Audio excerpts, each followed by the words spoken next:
ជំរាបសួរសិស្សានុសិស្សទាំងអស់គ្នាថ្ងៃនេះលោកសឺមកចូលរួមចែករំលែកនៅចំណេះដឹងផ្នែកភាសាចិនជូនទៅដល់សិស្សានុសិស្សទាំងអស់គ្នាដើម្បីជាការរៀនសូត្រនៅភាសាចិនអញ្ចឹងសិស្សានុសិស្សទាំងអស់គ្នាដើម្បីរៀនចេះភាសាចិនទៅបានគឺយើងត្រូវរៀនពីមូលដ្ឋានគ្រឹះនៃភាសាចិនអញ្ចឹងដើម្បីរៀនមូលដ្ឋានគ្រឹះភាសាចិនគឺយើងត្រូវរៀនអំពីភីងអ៊ីងភាសាចិនហើយភីងអ៊ីងភាសាចិននោះគឺយើងមានព្យញ្ជនៈហើយនឹងស្រៈដែលភាសាចិនគេហៅថាសឹងមូហើយភាសាស្រៈព្យញ្ជនៈយើងបកថាសឹងមូយើងអានថាសឹងមូព្យញ្ជនៈហើយស្រៈអ៊ីនមូថ្ងៃនេះលោកសឺមកចូលរួមចែករំលែកនៅចំណេះដឹងពាក់ព័ន្ធជាមួយនឹងភាសាចិនអញ្ចឹងទីខមេរៀនទី1សឹងមូអ៊ីនមូស្រៈនិងព្យញ្ជនៈអញ្ចឹងអ្វីទៅហៅថាព្យញ្ជនៈហើយអ្វីទៅហៅថាស្រៈអញ្ចឹងព្យញ្ជនៈគឺយើងត្រូវរៀនអំពី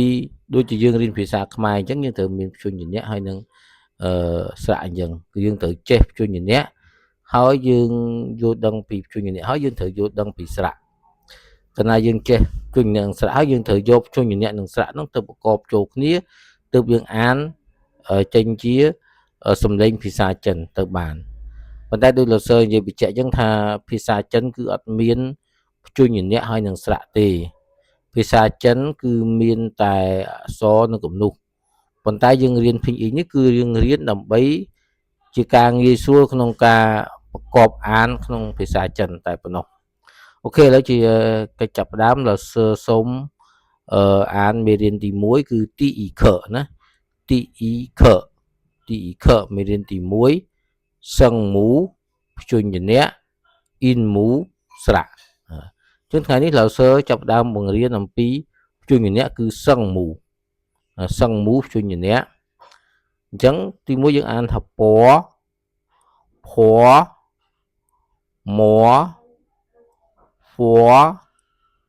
តើធ្វើនៅលើកើខើហើ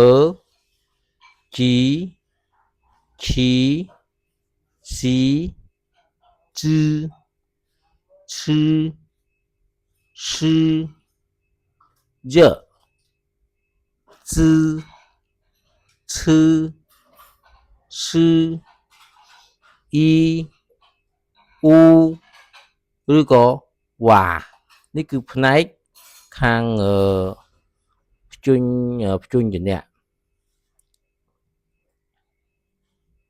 មួយទៀតផ្នែកខាងស្រៈនេះគឺខាងផ្នែកស្រៈគឺយើងអានថាអ៊ីនមូគឺស្រៈអញ្ចឹងសូមសិស្សានុសិស្សទាំងអស់គ្នាគឺស្ដាប់លោកសឺទាំងអស់គ្នានេះគឺស្រៈអាអ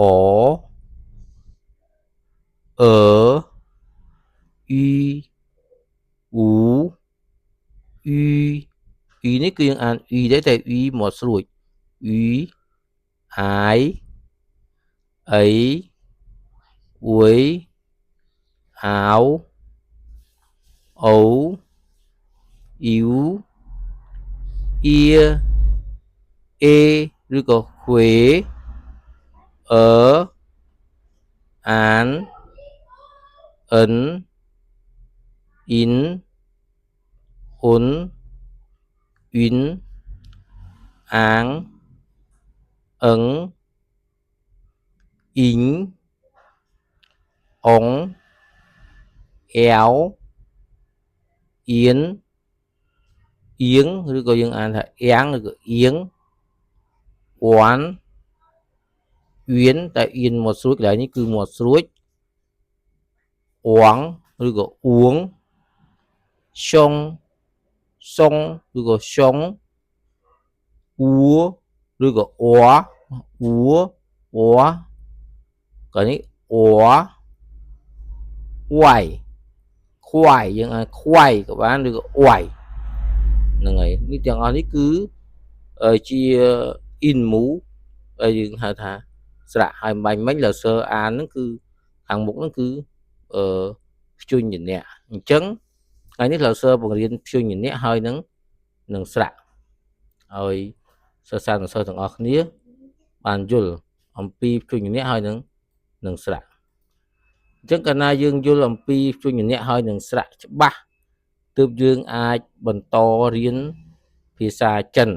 បានហើយយើងតាមពិតទៅភាសាចិន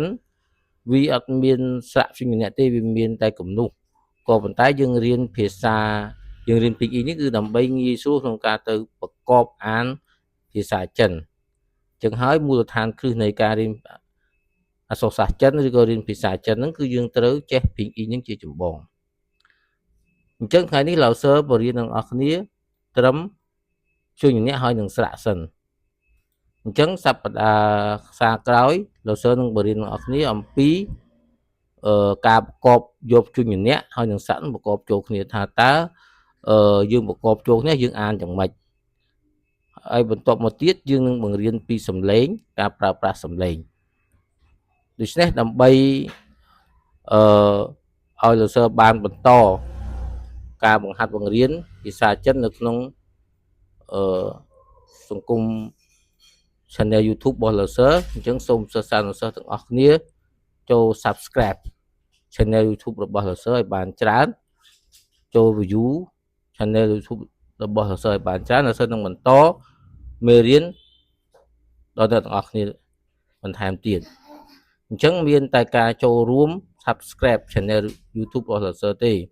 จึงទើបលោកសើអាចបង្កើតមេរៀនបន្តដល់សិស្សានុសិស្សដើម្បីរៀនបន្តទៀតអញ្ចឹងថ្ងៃនេះលោកសើបង្រៀនពាក់ព័ន្ធជាមួយនឹងជួយអ្នកនឹងសាក់ជាភាសាចិនហើយសប្តាហ៍ក្រោយឬក៏ពាក់ក្រោយទៀតលោកសើនឹងបង្រៀនអំពីការប្រកបជាយកភីងអ៊ីងខ្ញុំជួយអ្នកប្រកបចូលគ្នាហើយនឹងបង្រៀនពីសំឡេងឲ្យសិស្សានុសិស្សបានដឹងអូខេយើងអរគុណបើសិនជាសិស្សានុសិស្សទាំងអស់គ្នាពេញចិត្តនៅវីដេអូរបស់លោកសើសូមជួយ like និងជួយ share subscribe channel YouTube របស់លោកសើផងសូមអរគុណ